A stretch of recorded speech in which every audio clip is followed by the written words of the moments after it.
Bab 213. Karena itu adalah tempat tinggal leluhurku. Kali ini Tania yang dia menjawab pertanyaan neneknya pada Tetu Ajang. Mendengar ini Tetu Ajang tersenyum mengangguk. Anita Lu dan semua yang hadir di puncak terkejut termasuk Frankly. Apakah yang dimaksudnya Rejang? Tanya Frankly pada Tetu Ajang. Sembari menggeleng kepalanya, Tetu Ajang menjawab, bukan, itu leluhur yang lebih tua. Di tempat kami disebut Mulo jadi atau awal mula. Semua dia mendengar perkataan Tetu Ajang dan menunggu penjelasan lebih lanjut. Menurut legenda, asal negeri kami adalah sebuah pulau yang besar, namun beberapa abad yang lalu karena kekuasaan saling membunuh sesama saudara, maka membuat murka Tuhan hingga membagi pulau kami menjadi kecil-kecil dan sebagian tenggelam. Yang selamat terpencar ke seluruh permukaan bumi, termasuk di sini dan negeri lainnya. Leluhur Mulo jadi yang tetap berdiam di negeri kami pergi menaklukkan setiap penguasa negeri lain, baik itu alam manusia atau gaib. Setiap puncak gunung ia daki dan menanamkan jiwanya di sana sebagai pemilik, termasuk puncak Himalaya. Tetu Ajang berhenti sejenak, lalu ia melanjutkan, apa yang dilakukan oleh leluhur Mulo jadi bukan tidak ada maksud.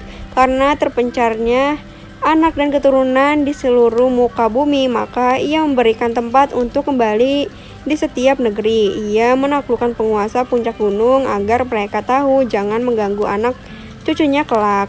Tetu Ajang berhenti lalu meminum kopinya. Sungguh legenda yang hebat, Anita Lu berkata penuh rasa kekaguman.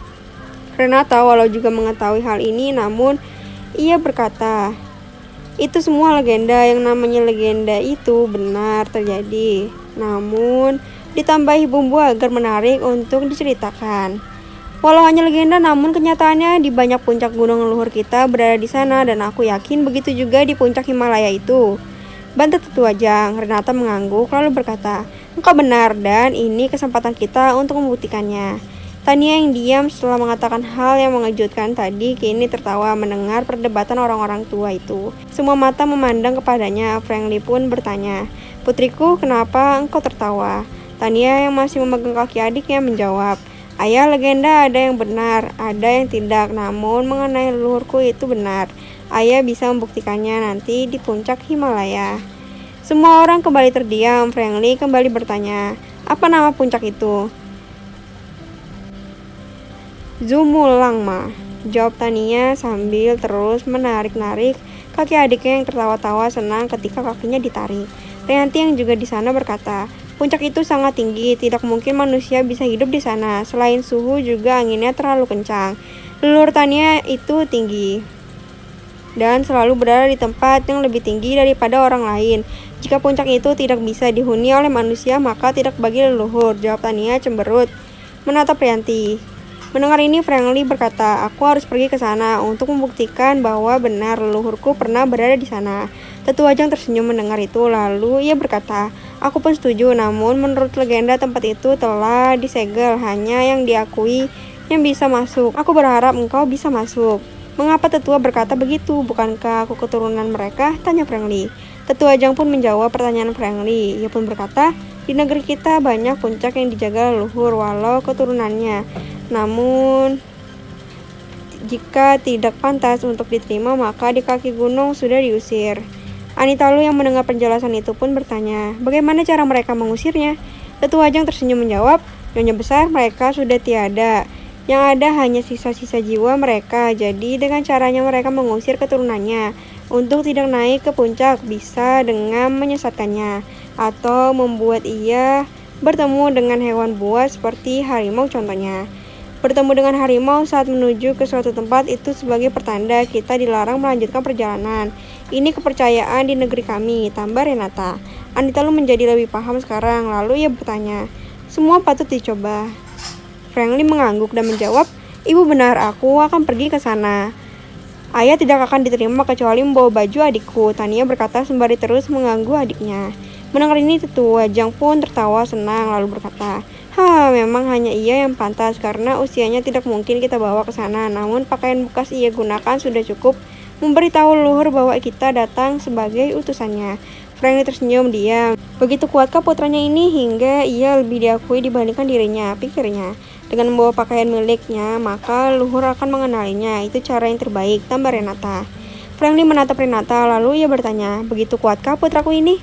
Renata tersenyum menjawab, Tuan muda, ia memang berbeda. Engkau bisa saksikan sendiri dalam kandungan pun ia bisa menahan serangan musuh. Ia diakui oleh leluhur, maka hanya ia yang bisa diterima di puncak itu. Di waktunya, adik akan tinggal di sana. Kembali Tania berkata sembari tersenyum. Mendengar ini Cecilia berkata, Ibu tidak akan mengizinkan ia tinggal di tempat yang tidak ada orang itu. Franklin tertawa melihat Cecilia. Ia lalu berkata, istriku, jika ia tinggal di sana itu tidak di usia muda. Tentu nanti entah di usia berapa dia akan memilih tinggal di sana. 300 tahun, jawab Tania sembari tertawa. Semua penghuni bukit kembali terkejut mendengar ini. Usia 300 tahun? Bagi manusia biasa itu tidak mungkin. Tania yang tertawa berhenti lalu bertanya, kenapa tidak percaya? Menurut adik di usia segitu ia akan tinggal di sana, namun tidak menetap lama. Ia akan terus berpindah tempat. Mendengar ini Anita lalu bangkit lalu berkata bingung, siapakah putramu itu? Mengapa begini? Franklin sudah mengambil putranya dari gendongan Mulanli, lalu ia berkata, engkau akan menjadi legenda. Ayah percaya perkataanmu melalui kakakmu itu benar. Bagai mengerti tangan kecil Rejang berusaha menjangkau wajah Franklin sembari terus tersenyum.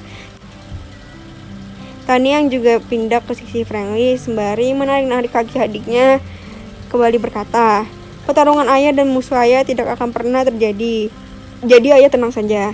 Mendengar ini Franklin terdiam. Jackson yang juga mendengar itu bertanya, mengapa engkau berkata seperti itu? Tania yang memegang kaki adiknya menjawab, kakek buyut itu kata adikku, bagaimana aku tidak mengerti dan adik tidak mau memberitahu aku. Franklin mengelus kepala Tania lalu berkata, putriku, jika tidak terjadi pertarungan itu maka itu lebih baik, namun jika terjadi pun ayah sudah siap. Jika adikmu benar, maka bagaimana caranya kita lihat nanti kenapa tidak terjadi pertarungan itu. Tania mengangguk tersenyum lalu berkata, kita berangkat sekarang saja ke barat untuk berlibur dan menyiapkan pesta untuk ibu. Franklin tersenyum mendengar kata-kata putrinya, lalu ia pun berkata, tentu kita akan pergi ke sana, namun yang pertama kita harus menyelesaikan masalah keluarga ibumu. Tania mengangguk dengan bibir penuh senyum. Ia mencibir kepada Rianti sembari berkata, Tania akan pergi berlibur. Rianti berdiri lalu berlari ke Cecilia sembari berkata, aku harus ikut. Melihat ini Anggiani tersenyum, putrinya itu terlalu dekat dengan Cecilia, pikirnya. Cecilia mengangguk lalu menjawab, tentu engkau harus ikut sebagai saksi kakak iparmu memenuhi janjinya memberikan pesta yang mewah untukku. Mendengar ini Rianti berdiri membalas mencibir Tania sembari berkata, hei gadis kecil, engkau dengar kata-kata ibumu bukan? Ibu, bibi kecil sudah punya ibu, kenapa kemanapun kita pergi ia harus ikut? Tanya Tania. Cecilia memeluk Tania lalu menjawab, jika tidak ada bibi kecilmu, apakah engkau dapat bertemu dengan nenek cantik dan membelikan kids garden untukmu? Apakah ayah dan ibu masih bersatu jika tidak ada bibi kecilmu ini? Mendengar ini Tania tersenyum lalu berkata, jika begitu bibi kecil itu emak comblang. Setelah mengatakan itu, Tania tertawa sembari menutup mulutnya. Rianti menghentak-hentakan kakinya ke tanda marah, sedangkan semua orang tersenyum mendengar celoteh Tania. Ayahmu sudah tiba di rumah, sekarang ia masih berdiskusi dengan keluarga lain. Anita lalu memberikan informasi. Franklin mengangguk lalu berkata, yang paling parah adalah keluarga Bibi Nora karena produk mereka hampir di setiap kota sekarang diboikot. Begitu cepatkah? Tanya Mulanli. Franklin menjawab, mereka merencanakan ini sudah cukup lama. Sepertinya ada dukungan dana tidak terbatas dari luar hingga mereka bisa membeli rakyat negeri ini. Mulanli mendengar jawaban Franklin hanya tersenyum pahit. Ia membayangkan bagaimana jika subsidi dicabut. Apa yang terjadi pada rakyat negeri ini? Anita lalu kembali berkata, seluruh keluarga sepakat menarik subsidi. Sekarang ayahmu sedang membuat surat resmi kepada pemerintah. Kaisar akan menghubungimu untuk hal ini, tambah Anita lalu. Franklin mengangguk lalu menjawab, biarkan saja, ibu tolong engkau hubungi paman Tanghai, tanyakan berapa banyak kerugian keluarga Bibi Nora. Anita mengangguk mengambil teleponnya lalu menghubungi Tanghai, menanyakan apa yang Franklin tanyakan. Terdengar jawaban, nyonya besar, kerugian keluarga Su memang besar namun hanya sementara karena produksi yang diboikot sudah ditarik semua per hari ini dan disimpan di gudang. Jadi di waktunya barang tersebut akan keluar lagi ke pasaran. Anita lalu menatap Frankly. Setelah melihat Frankly diam, ia berkata, "Syukurlah kalau begitu engkau uruslah suratnya dan antarkan segera." "Baik, Nyonya Besar," jawab Tang Hai dan hubungan telepon itu terputus. Frankly masih diam berpikir, sedangkan Cecilia bertanya pada Anita Lu, "Ibu, jika subsidi ditarik sejauh apa dampaknya pada rakyat?" Anita Lu tersenyum menggeleng kepalanya. Melihat ini Mulanli yang menjawab, "Mereka akan menjerit, namun ini pelajaran bagi mereka." "Ayah, mungkin kau sudah mendengar di boikotnya produk 4 keluarga?" tanya Renat. Terdengar jawaban di ujung telepon. "Rakyat yang bodoh memboikot produk keluarga itu sama saja menghilangkan kenikmatan tinggal di negeri ini. Bagaimana engkau dapat mengetahuinya?" Renat menjawab, "Aku tidak dapat menceritakannya, namun aku mohon ayah untuk tidak memihak." Terdengar tawa dari ujung telepon. "Putraku, aku pejabat pemerintah tahu persis bagaimana sepak terjang keluarga besar itu. Mereka berusaha hanya untuk rakyat. Jika rakyat yang memboikot mereka, maka aku akan berdiri di sisi 4 keluarga besar itu." "Terima kasih ayah," jawab Renat mematikan teleponnya. Franky tersenyum berkata, "Kakek Julius masih seperti dahulu, tidak berubah." Mulanli bertanya, "Bagaimana pendapatmu? Jika subsidi dicabut, maka akan banyak kerusuhan."